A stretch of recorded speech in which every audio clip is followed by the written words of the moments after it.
Hey everybody, this is Bronson from Crossfit PCR, and today we're going to talk about some rowing tips. A lot of times we see people rowing and they are going really fast back and forth from the rower, but their speed, their actual pace is not where it needs to be. The key to rowing is having a long, smooth pull and using your heels to get as much kick out of the rower as possible. A lot of times we see people going back and forth really fast, but they're not rowing really fast. So the thing to remember with rowing is that rowing slow actually makes you row fast, okay? Think about that and we'll explain what that means in a second. We'll come over here and we'll show you what this screen is all about. Zoom in on the screen real quick. So when you're looking at your rower, okay, you have two things that really make a difference that you need to understand how they work. Two numbers. One is this number right here. This big number is your split time for your 500, and then this number here is your strokes per minute, all right?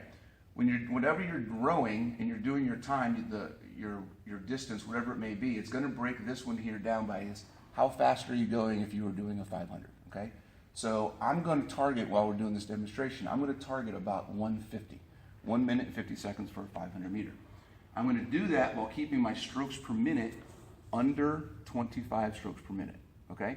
This is what I'd like to see in the people that come into our gym. We try to get them to focus on staying around 25 to 27 strokes per minute without getting crazy with their speed. Okay, so nice long pulls.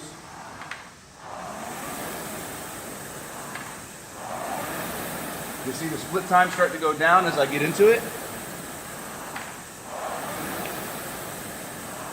Okay, I'm staying around 150, and I'm only around 20 to 22 strokes per minute. The more I kick,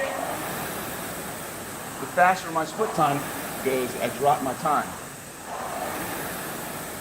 Okay, this is a good pace. As soon as I can do 1,000 meters in under 4 minutes.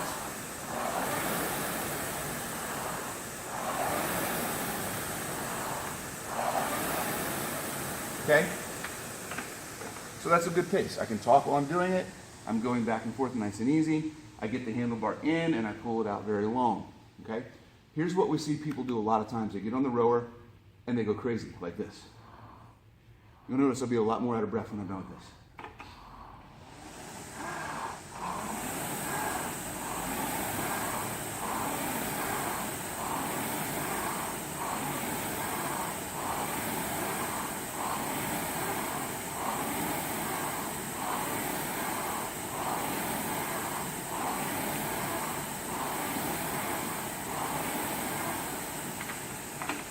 Okay.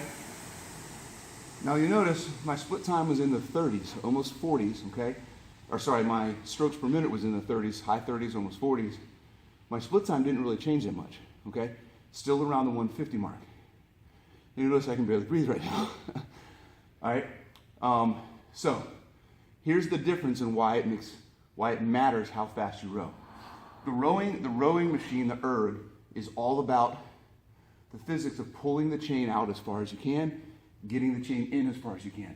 When you're doing short strokes, okay, I'm not pulling back all the way, and when I come in, I don't come in all the way, right? So I have a smaller distance that I'm rowing each time, all right? What you want to see is you want to see all the way in as far as you can, and then when you pull back, pull it all the way back, all right? Using your heels to kick from, like this. Okay, lean in, pull back, long strokes.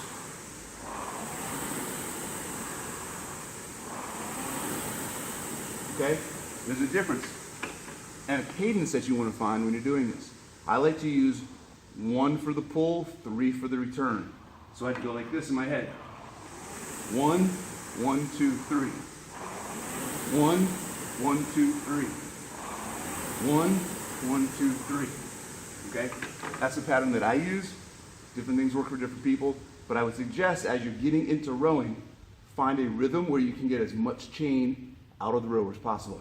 Your times will decrease. And here's what that's all about.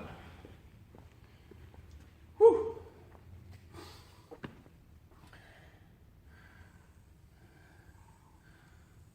Okay, when we're talking about the rower and how the rower works with the flywheel inside, when you're pulling the rower, when you're pulling that handle, it's like you're taking a ball and you're pushing it up a hill. Okay, there's a certain amount of force required to push that ball up the hill. When you get to the end, when you're all the way back, that ball's at the top of the hill, and the flywheel is the same as if you're pushing, that ball is going down the hill on its own, okay? There's only a certain amount of speed that ball can get going down the hill, right? If you return and go to pull again too fast, it's like you're trying to push the ball while it's already going down the hill. It's only going to go so fast. You can't push it again, okay? So if you pull, return, pull really fast, the ball's already going down the hill. It's not going to get any faster. You just wasted a pull. What you need to do is get your timing in so that you're pulling, you return here. So this is your pull. This is your return. And then as the ball gets down here, this is where you pull again. Push it up the hill. The ball's here. Return. Ball goes down the hill. Pull. Okay? You want to time it so that as that flywheel starts to slow down, right? Because when you pull it, the flywheel goes really fast. Come back in, as right before it starts to slow down, yank on it again, and continue the momentum. You can't pull it and make it go faster when it's already going as fast as it can. Does that make sense? All right? So remember, pull, return at the peak of where the power is. All right? Hopefully that does something for you, and we'll get back to some other stuff on the rower in the next video.